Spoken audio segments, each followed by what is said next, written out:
எல்லாருக்கும் வணக்கங்க. இன்னைக்கு நம்ம என்ன பார்க்க போறோம்னா, காஷ்மீர் விவகாரத்துல அத்துமீறி தலையிட்ட ஐரோப்பிய நாடுகளுக்கு இந்தியா தரமான பதிலடி கொடுத்திருக்காங்க. அதை பத்தியும், அதுக்கப்புறம் பாகிஸ்தானோட ராணுவ தளங்களை தாக்கி அழிக்க இந்தியா ஸ்மார்ட் பாம்புகளை கையில் எடுத்திருக்காங்க. அதை பத்தி இந்த வீடியோவில் நம்ம டீடைல்டா பார்க்கலாம். ஃப்ரெண்ட்ஸ், நம்ம சேனலை சப்ஸ்கிரைப் பண்ணிக்கோங்க.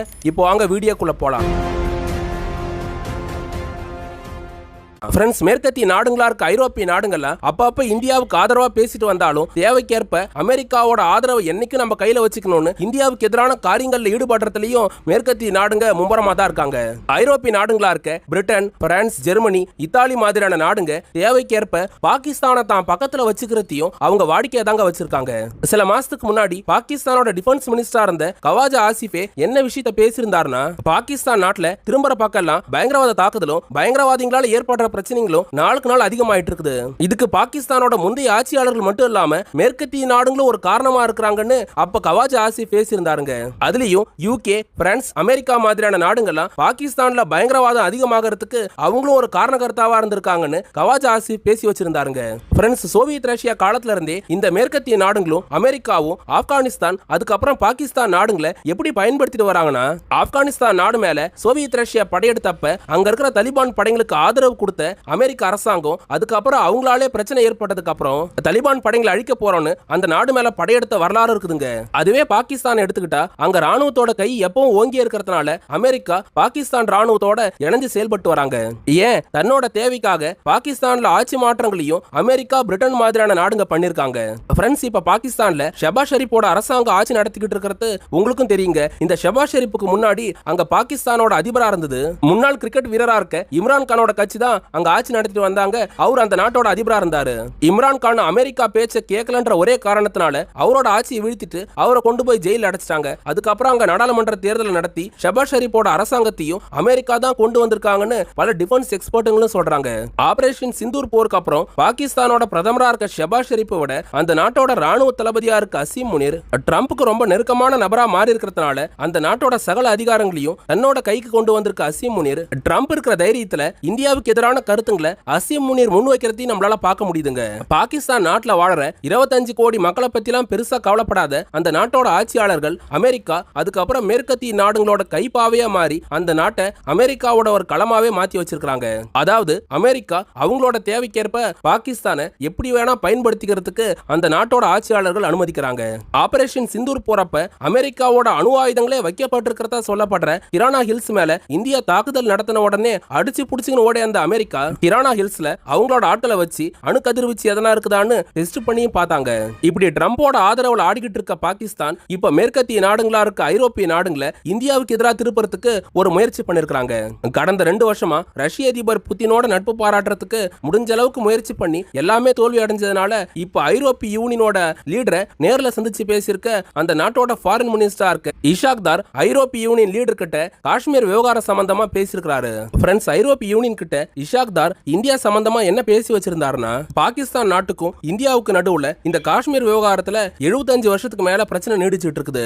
காஷ்மீர் பிரச்சனையில ஐரோப்பிய யூனியன்ல இருக்கிற 27 நாடுகளும் பாகிஸ்தானுக்கு சப்போர்ட் பண்ண நல்லா இருக்கும். எதிர்காலத்துல காஷ்மீரை நாங்க முழுசா கைப்பற்றதுக்கும் அது உதவுன்ற மாதிரி பாகிஸ்தானோட ஃபாரின் மினிஸ்டரா இருக்க இஷாக் தார் ஐரோப்பிய யூனியன் கிட்ட பேசியிருக்காரு. இந்த பேச்சுவார்த்தையில பாகிஸ்தான், அமெரிக்கா அதுக்கப்புறம் ஐரோப்பிய யூனியனுக்கு நடுவுல வர்த்தகத்தை பல மடங்கு அதிகமாக்குறதுக்கும் பாகிஸ்தான் வந்து ஐரோப்பிய யூனியன் லீடரோட பேச்சுவார்த்தை நடத்தி இருக்கிறதா பாகிஸ்தானோட ஃபாரின் அஃபேர்ஸ் சொல்லிருக்காங்க. இது எல்லாத்த விட வேடிக்கை என்னன்னா, உக்ரைன் விவகாரம் சம்பந்தமா பாகிஸ்தான் கிட்ட ஐரோப்பிய யூனியன் வந்து பேசியிருக்காங்களாம். அதுவே பாகிஸ்தான் இந்த காஷ்மீர் விவகாரம் சம்பந்தமா ஐரோப்பிய யூனியனுக்கு தன்னோட கருத்துங்களை எடுத்து வச்சிருக்காங்களாம். உக்ரைனை பத்தி பேசுறதுக்கு பாகிஸ்தானுக்கு எதுவும் கிடையாதுங்க. அதுவே இந்தியாவோட காஷ்மீரை பத்தி பேசுறதுக்கு 3வது நாடா இருக்கிற ஐரோப்பிய யூனியனுக்கு எந்த விதமான ஒரு அதிகாரமும் கிடையாது. பாகிஸ்தான்ல இருக்கிற கொஞ்சம் கனிம வளங்களையும் அந்த நாட்டில் இருக்கிற ராணுவ வீரர்களை போர்களுக்கு எதனா பயன்படுத்திக்கலாம்னு யோசிக்கிற ஐரோப்பிய யூனியன் காஷ்மீர் பிரச்சனை தீக்கிறதுக்கு முடிஞ்ச அளவுக்கு இந்தியாவோட நாங்க பேசுறோம்னு ஐரோப்பிய யூனியன் ஏதோ ஒரு உத்தரவாதம் கொடுத்துட்டு அவங்க நாட்டுக்கு கிளம்பிட்டாங்க. காஷ்மீர் பிரச்சனையை பாகிஸ்தானோட ஐரோப்பிய யூனியன் பேசினதுக்கு இந்தியாவோட ஃபாரின் அஃபேர்ஸ் மினிஸ்ட்ரியோட ஸ்போக் பர்சனா இருக்க ரந்தீப் ஜெய்ஸ்வால் என்ன பதிலடி கொடுத்திருக்காருன்னா, காஷ்மீர் பிரச்சனையில கடந்த 75 வருஷமா இந்தியா ஒரு விஷயத்தை தெளிவா சொல்றோம். அது என்னன்னா, இந்த 2 நாடுகளுக்கு நடுவுல மட்டும்தான் பிரச்சனை. இதை நாங்க மட்டும்தான் பேசி தீர்ப்பமே தவிர 3வது நாடுகளோட தலையீடுக்கு இதுல அனுமதி கிடையாதுன்னு தான் கடந்த 75 வருஷமா நாங்க தெளிவா சுட்டி காட்டிக்கிட்டு இருக்கிறோம். காஷ்மீருக்காக போர் நடந்தாலும் டிப்ளமேட்டிக்கா பேச்சுவார்த்தை நடந்தாலும் அது இந்தியா பாகிஸ்தான் என்ற ரெண்டு நாடுகளுக்கு நடுவுல மட்டும்தான் நடக்கணும். எந்த காலத்திலையும் மூணாவது நாடுகளுக்கு இடம் கிடையாதுன்னு நாங்க ஐநா சபையிலே பல தடவை சொல்லிருக்கிறோம். பாகிஸ்தானும் ஐரோப்பிய நாடுகளும் உக்ரைன் விவகாரம் அதுக்கப்புறம் மேற்காசிய போரை பத்தி எல்லாம் பேசுங்க, அதனால எங்களுக்கு எந்த பிரச்சனையும் கிடையாது. அதுவே காஷ்மீர் பிரச்சனையை பத்தி விவாதிக்கிறதோ இந்தியாவுக்கு நாங்க அழுத்தம் கொடுப்போம்னு ஐரோப்பிய நாடுங்க பேசுறது எல்லாத்தையும் எங்களால அனுமதிக்க முடியாது, அதெல்லாம் கண்டிக்கத்தக்கதுன்னு இந்தியா சொல்லிருக்காங்க. இதையும் தாண்டி ரந்தீப் ஜெய்ஸ்வால் இன்னொரு விஷயத்தையும் சொல்லிருக்காங்க. ஐரோப்பிய நாடுகளோட இந்த 2026ல இந்தியா போட்டிருக்கிற வரலாற்று சிறப்பு மிக்க பொருளாதார ஒப்பந்தமா இருக்க மதர் ஆஃப் ஆல் ட்ரேட் என்ற அந்த ஒப்பந்தத்துல இருந்து இந்தியா வெளியேற வேண்டியிருக்கும்னு ரந்தீப் ஜெய்ஸ்வால் மிரட்டல் விடுத்திருக்காருங்க. இந்தியாவோட இந்த மிரட்டலால் அதிர்ந்து போன ஐரோப்பிய யூனியனோட லீடரா இருக்க உர்சுலா வாண்டன் என்ன விஷயத்தை சொல்லிருக்காங்கன்னா, இந்தியாவும் ஐரோப்பிய யூனியன்ல இருக்க 27 நாடுகளும் நெருக்கமான வர்த்தக கூட்டாளிங்க, அதை இன்னும் அதிகமான உயரத்துக்கு கொண்டு போகணும் தான் மதர் ஆஃப் ஆல் ட்ரேட் என்ற புது ஒப்பந்தத்தையும் இந்தியாவோட நாங்க போட்டுக்கிட்டோம். காஷ்மீர் பிரச்சனை சம்பந்தமா சில கருத்துங்களை மட்டும்தான் ஐரோப்பிய யூனியன் கிட்ட பாகிஸ்தான் முன் வச்சிருந்தாங்க, மத்தபடி இந்தியா அதிருப்தி அடைகிற அளவுக்கு நாங்க எதுவும் பண்ண மாட்டோம்னு ஐரோப்பிய யூனியனோட லீடரா இருக்க உர்சுலா வாண்டன் இந்தியாவுக்கு ஆதரவான ஸ்டேட்மெண்ட் கொடுத்திருக்காங்க. ஃப்ரெண்ட்ஸ், இப்ப ஐநா சபையிலையும் இந்தியாவோட நிரந்தர உறுப்பினரா இருக்க ஹரிஷ் பர்வதனேனி பாகிஸ்தானுக்கு என்ன விஷயத்த சொல்லியிருந்தாருன்னா, உலகத்துல பயங்கரவாதத்தோட ஊற்றுக்கண்ணா இருக்கிற பாகிஸ்தான் நாட்டுல அவங்க பயங்கரவாதத்தை ஒழிக்கிறதுக்கு எந்த நடவடிக்கை எடுக்கிறது இல்ல, ஆனா காஷ்மீரை அடையணும்ன்ற எண்ணத்தோட மத்த உலக நாடுகிட்ட ஆதரவு கேட்டுக்கிட்டு இருக்கிற பாகிஸ்தான் இந்தியாவோட 4வது காஷ்மீர் போர் என்ற அந்த கட்டத்தை நோக்கி நகராம காஷ்மீரை இந்தியா கிட்ட ப்ராப்பரா ஒப்படைக்கிறதுக்கு என்ன வழியோ அதை அவங்க ஃபர்ஸ்ட் பார்க்கணும். நீண்ட காலமா என்கரேஜ்மெண்ட் பண்ணி வச்சிருக்கிற கில்கிட் பல்டிஸ்தான், ஆசாத் காஷ்மீர் என்ற ஆக்கிரமிப்பு காஷ்மீர் பகுதிகளை அமைதியான முறையில இந்தியா கிட்ட ஒப்படைக்கிறதுக்கு என்ன வழியோ அதை தான் பாகிஸ்தான் சீக்கிரமா பண்ணணும்னு ஹரிஷ் பர்வதனேனி ஐநா சபையில பாகிஸ்தானோட பிரதிநிதி கிட்ட தன்னோட கருத்துங்களை ரொம்ப ஸ்ட்ராங்கா சொல்லிருக்காரு. ஃப்ரெண்ட்ஸ், இதுக்கு அடுத்ததா பாகிஸ்தான் சீனான்ற இந்த ரெண்டு நாடுகளும் இந்தியாவோட போர் நடத்தணும்ன்ற அந்த கட்டத்தை நோக்கி ரொம்ப வேகமா முன்னேறிட்டு வர்றதுனால இந்தியாவும் அதுக்கேத்த மாதிரி தன்னோட ராணுவ வலிமையை பல மடங்கு அதிகமாக்குற விதமா இப்ப புதுசா ஸ்மார்ட் பாம்புகளை உருவாக்க ஆரம்பிச்சிருக்காங்க. இந்தியாவோட DRDOவால புதுசா உருவாக்கப்பட்டிருக்கிற ஸ்மார்ட் பாம்புகளை ஹரியானா மாநிலத்தோட பஞ்சகூலா டிஸ்ட்ரிக்ட்ல இந்தியா அதிகாரப்பூர்வமா டெஸ்டே பண்ணிருக்காங்க. எப்ப ஒரு பாம்பை டெஸ்ட் பண்ணாலும் ஒரு குறிப்பிட்ட கிலோமீட்டர் பகுதி வரைக்கும் அதோட பீஸுங்க போய் செதறி விழுங்க. அந்த காரணத்தினால சுத்தி ஒரு 1 கிலோமீட்டர்ல இருந்து 2 கிலோமீட்டர் டிஸ்டன்ஸ் வரைக்கும் அங்க இருக்கிற பொதுமக்களை அப்புறப்படுத்துற விஷயத்தை இந்தியா எப்பவும் பண்ணுவாங்க. அந்த அடிப்படையில பஞ்சகூலா டிஸ்ட்ரிக்ட்ல இருக்க 2 கிராம பொதுமக்களை டெஸ்ட் முடிகிற வரைக்கும் வெளியே வர வேணான்னு DRDO சொல்லிருக்காங்க.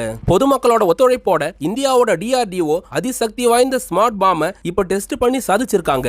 2025ல பாகிஸ்தானோட நடந்த 4 நாள் போருக்கு அப்புறம் இந்தியா பல அட்வான்ஸ்டு வெப்பன்ஸ்களை உருவாக்கிட்டு வராங்க. அந்த வகையில தான் இந்தியா இப்ப ஸ்மார்ட் பாம்புங்களையும் ஹெவி வெயிட் பாம்புங்களையும் உருவாக்கிட்டு இருக்காங்க. கடந்த ஒரு வருஷத்துக்குள்ளார மட்டும் டாரா அதுக்கப்புறம் கௌரவ்ன்ற 2 அதிசக்தி வாய்ந்த பாம்புங்களை India வடிவமைச்சிருக்காங்க. Tactical advanced range augmentation அழைக்கப்படுற இந்த டாரா பாம்புங்க இந்தியாவோட சக்தி வாய்ந்த பாம்புகளை ஒன்னா இருக்குது. 450 கிலோ எடையோட 180 கிலோமீட்டர் ரேஞ்ச் வரைக்கும் போய் இதால துல்லியமான தாக்குதல் நடத்த முடியுங்க. அதுவே நீங்க கௌரவ் பாம்ஸ்ங்களை எடுத்துக்கிட்டா அது வந்து கிளைட் பாம்ஸா இருக்குங்க. அந்த பாம்புங்க ரொம்ப தூரம் வரைக்கும் கிளைட் பண்ணிக்கிட்டே போய் அதால துல்லிய தாக்குதல் நடத்த முடியும். இதோட சேர்த்து அந்த கௌரவ் பாம் 1000 கிலோ எடை கொண்டதா இருக்கிறதுனால அது ஹெவி வெயிட் பாம்போட கேட்டகரியிலையும் வருதுங்க. ஃப்ரெண்ட்ஸ், இப்படி டாரா கௌரவ் மட்டும் இல்லாம இந்தியா உருவாக்குற எல்லா பாம்புங்களும் இப்ப ஸ்மார்ட் பாம்புங்களா தாங்க வடிவமைக்கப்பட்டு வருது.